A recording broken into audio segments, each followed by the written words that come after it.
ಸುದ್ದಿಗಳ ವಿಶ್ಲೇಷಣೆ ಮಾಡೋ ಜನ ಎಲ್ಲ ಇಲ್ಲಿ ಯೂಟ್ಯೂಬಲ್ಲಿ ಮೇನ್ ಸ್ಟ್ರೀಮ್ ಮಾಧ್ಯಮದಲ್ಲಿ ಎಲ್ಲ ಹೇಳ್ತಾ ಕುಂತಾರೆ.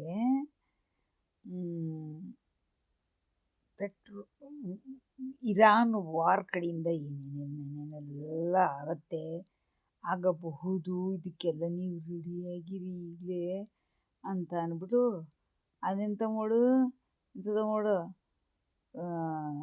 ರಿಸ್ಟ್ರಿಕ್ಟ್ ಮಾಡ್ಕೊಳ್ಳೋದು ನಿಮ್ಮ ನಿಮ್ಮ ನಿಮ್ಮ ಜೀವನ ಶೈಲಿನ ನೀವೇ ಎಂಥದ ಮಾಡು ಹುಡುಗಿಯ ಕೋವಿಡ್-19 ಕಾಲದಲ್ಲೆಲ್ಲ ತಮ್ಮ ಜೀವನ ತಾವ ಒಂದು ಅದಕ್ಕೆ ಕಮ್ಮಿ ಮಾಡಿಕೊಂಡು ಕಾಸ್ಟ್ ಕಟ್ಟಿಂಗ್, ಅದೇ ನಾನು ಹೇಳ್ತೀನಿ. ಕಾಸ್ಟ್ ಕಟ್ಟಿಂಗ್ ಮೋಡಲ್ಲಿ ಎಲ್ಲ ಜನಗಳು ಪೂರ ದೇಶ ಅಲ್ಲ, ಪೂರ ಪ್ರಪಂಚ ಎಲ್ಲ ಹಿಡಿದಿರುವಾಗ ನಮ್ಮ ನರೇಂದ್ರ ಮೋದಿ ಕೋವಿಡ್ ಕಾಲದಲ್ಲಿ ಏನು ಕ್ರೈಸಿಸ್ ಆಗಿತ್ತು ಅದನ್ನು ಒಳ್ಳೆಯದಕ್ಕೆ ಯೂಸ್ ಮಾಡಿಕೊಂಡ್ರು. ನಮ್ಮ ದೇಶದ GDP ಝೂಮನಿ ಏರ್ಕೊಂಡು ಹೋಯ್ತು, ಇನ್ನೂ ಏರ್ತಲೇ ಇತ್ತು. ಅಂಥದ್ರಲ್ಲಿ ಈ ಇಂಪಾರ್ಟೆಂಟ್ ಬೀಜಗಳಿಂದ ಏನು ಬೆಳೀತಾರೆ ಅದೆಲ್ಲ ಅಡಿಕ್ಟ್ ಆಗೋಗ್ಬಿಟ್ಟಿದ್ದಾರೆ ಜನಗಳು. ಯೂರಿಯಾಗೆ, NPKಗೆ ಎಲ್ಲ ಗೊಬ್ಬರ ಆರ್ಟಿಫಿಷಿಯಲ್ಲು ಹಾಕ್ಬಿಟ್ಟು ಹಾಕ್ದಲೇ ಹೋದರೆ ಬೆಳೆ ಬೆಳೆಯೋದೇ ಇಲ್ಲ, ಇಳುವರಿ ಬರೋದಿಲ್ಲ. ಹೀಗೆಲ್ಲ ಮಾಡಿಕೊಂಡು ಅಂತರ್ಜಲ ಇರೋದನ್ನು ಕೂಲಿಗೆಟ್ಟು ಕೆಡಿಸಿ ಹಾಳು ಮಾಡಿ ಸಾಯಿಸಿದ್ರು ರೈತರು. ಪೂರ ದೇಶ ಎಲ್ಲ ಅದು ಯಾವನ ಪರದೇಶಿ ತಗೊಬಂದು ಹಾಕದ್ನಂತೆ ಇಂಪಾರ್ಟೆಂಟ್ ಬೀಜಗಳು. ಇಂಪಾರ್ಟೆಂಟ್ ಅಂದರೆ ಅದನ್ನೇ ಹಾಕಬೇಕು. ಮತ್ತೆ ತಿರ್ಗಾ ನೀವು ಬೆಳೆದಿದ್ದ ಬೀಜಗಳನ್ನ ಮತ್ತೆ ವಾಪಸ್ ನೀವೇ ಹಾಕಿದ್ರೆ ಅದು ಜೆನೆಟಿಕಲಿ ಗಡಿಬಿಡಿ ಮಾಡಿಬಿಟ್ಟು ಅದಕ್ಕೆ ವಾಪಸ್ಸು ಅದೇ ಥರ ಇಳುವರಿ ಬರ್ದಲೇ ಇರೋ ಥರ ಮಾಡ್ತಾರೆ. ಇದು ಹಳ್ಳಿ ಜನಗಳಿಗೆ ಎಷ್ಟರ ಮಟ್ಟಿಗೆ ಗೊತ್ತೋ ಎಷ್ಟರ ಮಟ್ಟಿಗೆ ಗೊತ್ತಿಲ್ಲ ನಮಗೆ. ಎಲ್ಲ ಬಾಕಿ ಎಡ್ಯುಕೇಟೆಡ್ ಜನಗಳೆಲ್ಲ ಡಿಸ್ಕಸ್ ಮಾಡೋ ವಿಚಾರ ಇದು, ಆಯಿತಾ. ಅಂಥದ್ರಲ್ಲಿ ಈಗ ಗೊಬ್ಬರ ವಾರ್ ಕಡೆಯಿಂದ, ಸೌದಿ ಅರಬ್ ಕಡೆಯಿಂದ ಏನು ಬರಬೇಕಾಗಿತ್ತು ಬರ್ತಾ ಇತ್ತು, ಅಲ್ಲಿಂದನೇ ಮ್ಯಾಕ್ಸಿಮಮ್ ಪ್ರೊಡಕ್ಷನ್ ಆಗ್ತಾ ಇದ್ದಿದ್ದು. ನರೇಂದ್ರ ಮೋದಿ ಬಂದಮೇಲೆ ನಮ್ಮ ದೇಶದಲ್ಲೂ ಚೂರು ಮಾಡೋಕ್ಕೆ ಶುರು ಮಾಡಿದ್ದಾರೆ. ಬರೀ ಯೂರಿಯಾ ಅಷ್ಟೆ, ಬಾಕಿ ಗೊಬ್ಬರಗಳೆಲ್ಲ ಬರೀ ಅಲ್ಲಿಂದಲೇ ಪೂರ ಪರದೇಶದಿಂದ ಬಂದ್ರಷ್ಟೇ ಇಲ್ಲಿ ರೈತರಿಗೆ ಬೆಳೆಯೋಕ್ಕಾಗೋದು. ಅದೇನೋ ಇಳುವರಿ ವ್ಯಾಪಾರ ಮಾಡೋಕ್ಕೆ ಗೊತ್ತಾಯ್ತಾ. ಈಗ ಬರೋದಿಲ್ಲ. ಎಷ್ಟು ದಿನನೋ, ಎಷ್ಟು ತಿಂಗಳೋ, ಎಷ್ಟು ವರ್ಷಗಳೋ ಈ ವಾರ್ ನಡೀತಾ ಇರ್ತದೋ.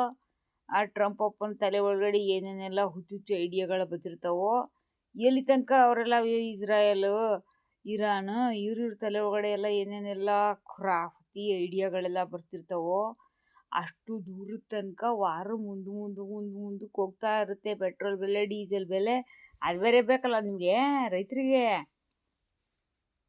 ಪೆಟ್ರೋಲು ಡೀಸೆಲು ಇಲ್ದಲ್ಲೋದ್ರೆ ಎಷ್ಟರ ಮಟ್ಟಕ್ಕೆ ಈಗ ಮೈ ಬಗ್ಸಿ ಕೆಲಸ ಮಾಡ್ತಿದ್ರು ಹಳೆ ಕಾಲದಲ್ಲಿ ಜನ.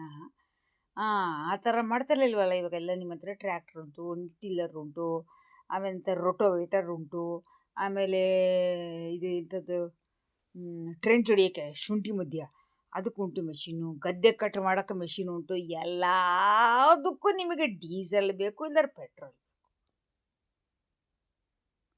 1 to ಡಬಲ್ ಪ್ರೈಸು ಆಲ್ರೆಡಿ ಆಗಿದೆ, ಆಯಿತಾ.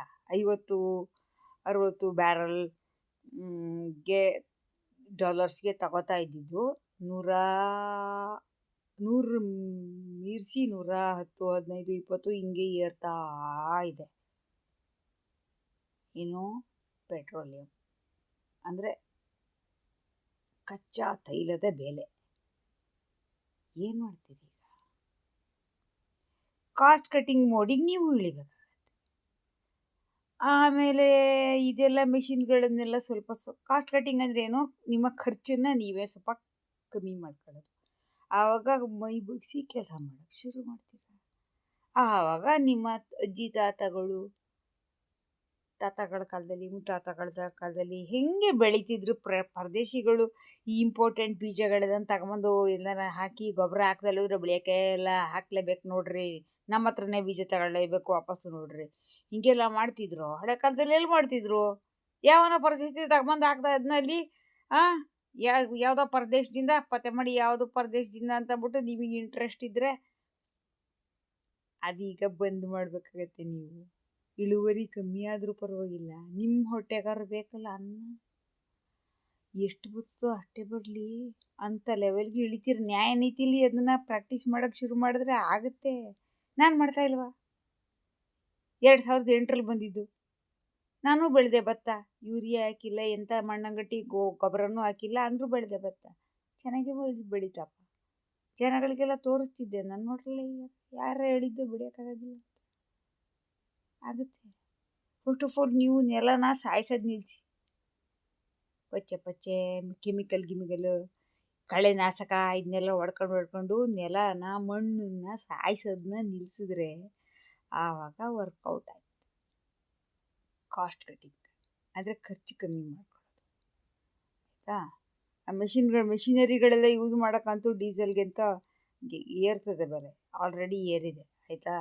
ನಮ್ಮ ದೇಶದಲ್ಲಿ ಮೋದಿ ರಾಯ ಆಗಿರೋ ಹೊತ್ತಿಗೆ ಅದಕ್ಕೊಂದು ಬಫರ್ ಝೋನ್ ಥರ ಮಾಡಿಬಿಟ್ಟು ನೀವು ಒಂಥರ ಕುಷನ್ ಥರ ಕೊಟ್ಬಿಟ್ಟು ಇನ್ನೊಂದು ಸ್ವಲ್ಪ ದಿನಕ್ಕೆ ನಮ್ಮ ಜನಗಳಿಗೆ ಈ ಬಿಸಿ ತಟ್ಟೋದು ಬೇಡ ಅನ್ನೋ ಲೆವೆಲಿಗೆ ವ್ಯವಸ್ಥೆಗಳನ್ನು ಮಾಡಿಟ್ಟಕ್ಕೆ ಅದಕ್ಕೆ ನಿಮಗೆ ಆ ಡೀಸೆಲ್ಲು ಪೆಟ್ರೋಲು ಇದೆಲ್ಲ ಸೂರು ಮೀರಿ ಹೋಗೋ ಲೆವೆಲಿಗೆ ಕಿತ್ಕೊಂಡು ಹೋಗೋ ಲೆವೆಲಿಗೆ ಹೈಕ್ ಅಂತೂ ಆಗೋದಿಲ್ಲ, ಜಾಸ್ತಿ ಆಗೋದಿಲ್ಲ.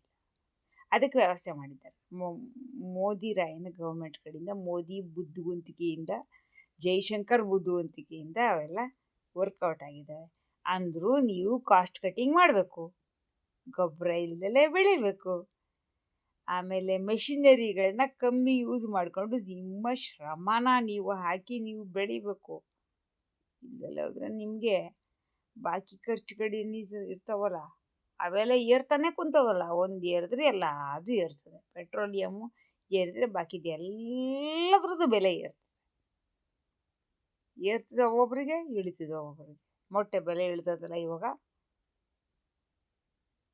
ಎಲ್ಲಿಗೆ ಕಳಿಸ್ಬೇಕಾಗಿತ್ತು ಟೈಮಿಗೆ ಸರಿಗೆ ಆ ಜಾಗಕ್ಕೆ ಟೈಮಿಗೆ ಸರಿಗೆ ಕಳಿಸೋಕ್ಕಾಗ್ದಲೇ ಎಕ್ಸ್ಪೋರ್ಟಿಂಗು ನಾನು ಹೇಳೋದು, ಪರದೇಶಕ್ಕೆ ಕಳ್ಸೋಕ್ಕಾಗ್ದಲೇ ಎಕ್ಸ್ಟ್ರಾ ಮಾಡ್ತಾಯಿದ್ರು ಇಲ್ಲಿ ಪ್ರೊಡಕ್ಷನ್ನು, ಮೊಟ್ಟೆ ಪ್ರೊಡಕ್ಷನ್ ನಮ್ಮ ದೇಶದಲ್ಲಿ ಕಳ್ಸೋಕ್ಕಾಗ್ತಾಯಿಲ್ಲ. ಎಲ್ಲರದ್ದು ಗಮನ ಇಲ್ಲಿ ಆಯಿಲ್ ಏರ್ತಾ ಇದಲ್ಲಪ್ಪ, ಅದ್ರ ಬೆಲೆ ಏರಿದ್ರೆ ಟ್ರಾನ್ಸ್ಪೋರ್ಟೇಷನ್ ಬೆಲೆನೂ ಏರ್ದಂಗಲ್ವ ಲೆಕ್ಕ. ಹಾಗಾಗಿ ಅದು ಅಲ್ಲೂ ಕಾಸ್ಟ್ ಕಟಿಂಗ್ ಮಾಡೋಕ್ಕೆ ಶುರು ಮಾಡೋರು ಪ್ರಪಂಚದಲ್ಲೆಲ್ಲ ಜನ.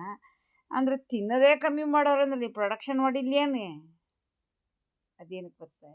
ಅದಿಲ್ಲೇ ಉಳ್ಕೊಳ್ಳುತ್ತೆ, ಎಲ್ಲ ಕೊಳ್ತೋಗುತ್ತೆ. ಅದಕ್ಕೊಂದು ಟೈಮ್ ಲಿಮಿಟ್ ಇರುತ್ತೆ. ಅದಕ್ಕೇನಂತಾರೆ, ಹಾಳಾಗಿ ಹೋಗುವಂಥ ಪದಾರ್ಥಗಳು, ತರಕಾರಿ, ಮೆಣಸಿನ್ಕಾಯಿ, ಹಸಿಮೆಣಸಿನ್ಕಾಯಿ, ಮೊಟ್ಟೆ, ಆಮೇಲೆ ಅವು ಬ್ರಾಯ್ಲರ್ ಕೋಳಿಗಳು ಅವೆಲ್ಲ ಅದೆಲ್ಲದು ಕಟ್ಟಾಗುತ್ತೆ. ಹಾಗಾಗಿ ನೀವು ಅದನ್ನು ಪ್ರೊಡಕ್ಷನ್ ಮಾಡೋದನ್ನೇ ಇಳಿಸ್ಬೇಕಾಗುತ್ತೆ. ಇಲ್ಲಿ ಪ್ರೊಡಕ್ಷನ್ ಮಾಡ್ತಾನೇ ಇದ್ದೀರಾ ಅಂದರೆ ಮೊಟ್ಟೆ ಬೆಲೆ ಕಮ್ಮಿಗೆ ಮಾರಬೇಕಾಗತ್ತೆ ನೀವು. ಸೊ ನಿಮ್ಮ ಜೀವನ ಶೈಲಿನ ನೀವು ಬದಲಾಯಿಸ್ಕೋಬೇಕಾಗತ್ತೆ ಇರಾನು ವಾರ ಕಡೆಯಿಂದ. ಅದಕ್ಕೆ ಅನ್ನೋದು, ಏನಾರು ಒಂದು ನಡೆದ್ರೆ ಎಲ್ಲದು ಆಗೋದು ಒಳ್ಳೇದಕ್ಕೆಯಾ ಅಂತ ತಿಳ್ಕೊಂಡು ಇನ್ನು ಮುಂದೆ ನಿಮಗೆ, ನಿಮ್ಮ ಮಕ್ಕಳಿಗೆ, ನಿಮ್ಮ ಇವರಿಗೆ ಎಷ್ಟೆಷ್ಟು ಬೇಕು, ಎಷ್ಟೆಷ್ಟರಲ್ಲಿ ಬದುಕಿರೋಕ್ಕಾಗತ್ತೆ ಅಷ್ಟರಲ್ಲಿ ನೆಲದ ಮೇಲೆ ಇರೋದೇ ಕಲ್ತ್ಕೊಳ್ಳಿ. ಲಗ್ಸುರಿಯ ಬಿಟ್ಟು, ಗೊತ್ತಾಯ್ತಾ? ಅಪ್ಪಟ ಹಳ್ಳಿ ಭಾಷೆಯಲ್ಲಿ ನಾನು ಬೇಕಂತಲ್ಲಿ ನಿಮ್ಗೆ ಹಿಂಗೆ ಹೇಳೋದು, ಅರ್ಥ ಆಗಲಿ ತಟ್ಲಿ ಮರ್ಮಕ್ಕೆ ಅಂತ, ಗೊತ್ತಾಯ್ತಾ? ಇಲ್ಲೆಲ್ಲ ಹೋದರೆ ನನಗೂ ಕ್ಲೀನ್ ಭಾಷೆ, ಹಾಸನ DC ಮಾತಾಡೋ ಥರ ಭಾಷೆ ನನಗೂ ಬರುತ್ತೆ.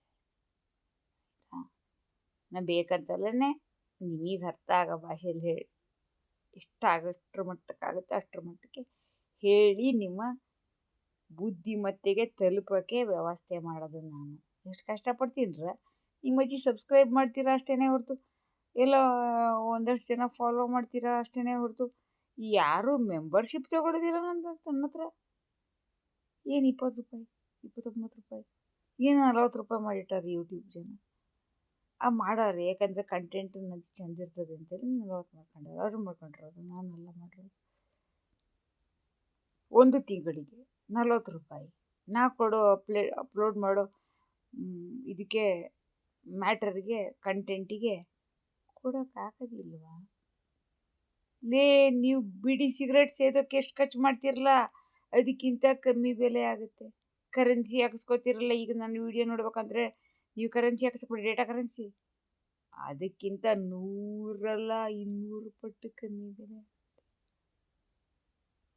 ಏನು ನೋಡಿ, ನನ್ನ ವಿಡಿಯೋಗಳನ್ನ ಜನಗಳು ನೋಡ್ತಾರೆ ಸಫಿಷಿಯೆಂಟ್ ಏನಪ್ಪ ಅಂತ ಗೊತ್ತು ನನಗೆ. ಆದರೆ ನಂಬರ್ಸ್ ಎಲ್ಲ ಕರೆಕ್ಟಾಗಿ ನಮಗೆ ಸಿಗೋದಿಲ್ಲ. ಹಾಗಾಗಿ ನಾವು ಫಾಲೋನೂ ಮಾಡೋಕ್ಕೋಗೋದಿಲ್ಲ. ನಾನು ಯಾವುದೇ ಥರದ ಅಡ್ವರ್ಟೈಸ್ಮೆಂಟ್ಸು ಇವಾಗ ನಾನು ಮಾಡ್ತಿದ್ದೀನಲ್ಲ, ಪ್ರಮೋಟಿಂಗ್ ಮೈ ಚಾನಲ್, ಆ ಥರ ಇಲ್ಲಿ ತನಕ ಯಾವತ್ತೂ ಮಾಡಿದ್ದಿಲ್ಲ. ಇದೇ ಫಸ್ಟ್ ಮಾಡಿದೆ. ಬಾಕಿ ಜನಗಳೆಲ್ಲ ಮಾಡ್ತಾ ಕುಂತಾರೆ. ಇಲ್ಲಿ ನಾನು ಹೇಳ್ಕೊಡ್ತಿದ್ದೀನಿ, ಇಲ್ಲಿ ಪಾಠ ಪುಕ್ಷಟೆ ನಿಮಗೆ. ಕಾಸ್ಟ್ ಕಟ್ಟಿಂಗ್ ರೈತರು ಮಾಡಿ ಈಗಲೇ ಶುರು ಮಾಡ್ಕೊಳ್ಳಿ. ನಿಮ್ಮ ತಲೆ ಒಳಗಡೆ ಬರ್ಕೊಂಬಿಡಿ, ಗೊಬ್ಬರ ಇಲ್ಲದೆ ಬೆಳಿಬೇಕಿನ್ನು ಮುಂದೆ, ಆಯಿತಾ? ಬರ್ಕೊಂಬಿಡಿ ಇಲ್ಲಿ ತಲೆ ಒಳಗೆ. ಇಲ್ದಲೇ ಹೋದರೆ ಆಮೇಲೆ ಅದೇನೋ ನೇಣು ಹಾಕೊಂಡು ಸತ್ತದಂತೆ, ಅಲ್ಲಿ ಸತ್ತದಂತೆ, ಇಲ್ಲಿ ಸತ್ತದಂತೆ, ಸಾಲ ಮಾಡಿ ಆ ನಾಯಿ ಬುದ್ಧಿಗಳೆಲ್ಲನೂ ಮಾಡೋಕ್ಕೋಗ್ಬೇಡಿ. ಅಪರಾಧ ಅದು ನಮ್ಮ ದೇಶದ ಕಾನೂನಿನ ಪ್ರಕಾರ. ಸೂಯಿಸೈಡ್ ಮಾಡ್ಕೊಳ್ಳೋದು ಅಂದರೆ ತಮ್ಮನ್ನು ತಾವೇ ಸಾಯಿಸ್ಕೊಳ್ಳೋದು. ಸಾಲ ಮಾಡೋದು, ಒಂದು 4ರಷ್ಟು ಬೆಲೆಯಲ್ಲಿ ಗೊಬ್ಬರ ತಗೊಳಕ್ಕೆ ಅಂತ ಹೋಗ್ಬಿಟ್ಟು ಮಾಡಬೇಡಿ. ಎಷ್ಟು ಬರ್ತದೋ ಅಷ್ಟೇ ಸಾಕು, ಬೆಳ್ಕೊಂಡು ಕಮ್ಮಿ ಮಾಡಿ. ಭೂಮಿಯನ್ನು ಸಾಯಿಸೋದನ್ನು ನಿಲ್ಲಿಸಿ, ಕಳೆನಾಶಕ ಹೊಡೆಯೋದು ನಿಲ್ಲಿಸಿ ಮೊದಲು. ಭಾಳ ವಿಷ ಅದು. ಮನುಷ್ಯರನ್ನು ಸಾಯಿಸಿ ನೀವೇ ಕುಡ್ಕೊಂಡು ಸಾಕಿ.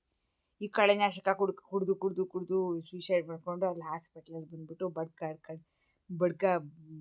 ಬಾಯಿ ಬಡ್ಕೊಡೋದು, ಜನ ಅಳೋದು, ಜನ ಅಯ್ಯಪ್ಪ ಇದೆಲ್ಲನೂ ನೋಡಿದ್ದೀನಿ ನಾನು. ಅಂಥ ದುರವಸ್ಥೆ ಬರೋದು ಬೇಡ ನಿಮಗೆ. ಈಗಲೇ ನಿಮ್ಮ ತಲೆ ಒಳಗಡೆ ಬರ್ಕೊಂಬಿಡಿ.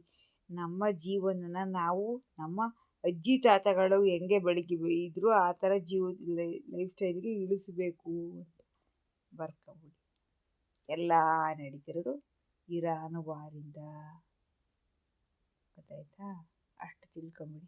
ಇರಾನ್ ವಾರದ್ದು ಎಫೆಕ್ಟು ಎಲ್ಲ ಪೂರಾ ಪ್ರಪಂಚಕ್ಕೆ ಬಿದ್ದಿರುವಾಗ ನಿಮ್ಮ ಮೇಲೆ ಬೀಳ್ದಲೇ ಇರೋಕ್ಕೆ ಆಗೋದಿಲ್ಲ, ಬಿದ್ದೇ ಬೀಳ್ತದೆ. ರೆಡಿಯಾಗಿ ಎಲ್ಲರೂ, ಆಯಿತಾ? ಇಲ್ಲೇ ಹಿಂಗೆ ಮೆಂಟಲಿ, ಸೈಕಲಾಜಿಕಲಿ, ಇಲ್ಲೆಲ್ಲದ್ರೆ ಕಚ್ಚಾ ಕನ್ನಡದಲ್ಲಿ ಬರಲಿಲ್ಲ ಹೇಳೋಕ್ಕೆ. ಅಚ್ಚ ಕನ್ನಡದಲ್ಲಿ ಸೈಕಲಾಜಿಕಲಿಗೆ ಏನು ಹೇಳ್ತಾರೆ? ಮಾನಸಿಕವಾಗಿ ತಯಾರಾಗಿ ಎಲ್ಲ ಜನ. ಕರ್ನಾಟಕದ ಜನ ಕನ್ನಡದಲ್ಲಿ ಹೇಳ್ತಿದ್ದೀನಲ್ಲ. ಬಾಕಿ ದೇಶಗಳ ಜನಗಳಿಗೆಲ್ಲ ಬೇಕು ಅಂತ ಹೋಗಿ ಇಂಗ್ಲೀಷಲ್ಲಿ ಹೇಳಿರ್ತಿದ್ದೆ, ಕನ್ನಡದಲ್ಲಿ ಯಾಕೆ ಹೇಳ್ತಿದ್ದೀನಿ? ನಮ್ಮ ಕರ್ನಾಟಕದ ಜನ ಫಸ್ಟು ಉದ್ಧಾರ ಆಗಲಿ ಅಂತ, ಆಯಿತಾ? ಅಷ್ಟೇ. ಇವತ್ತಿನ ವಿಡಿಯೋ ಮಾಡಲೇಬೇಕಂತ ಅನ್ನಿಸ್ತು, ಯಾಕಂದ್ರೆ ಅಲ್ಲಿ ಸುದ್ದಿಗಳು ಬರ್ತಾವೆ. ನೆಮ್ಮದಿ ಜೀವನ ಮಾಡಿಕೊಂಡು ನೆಮ್ಮದಿಲಿ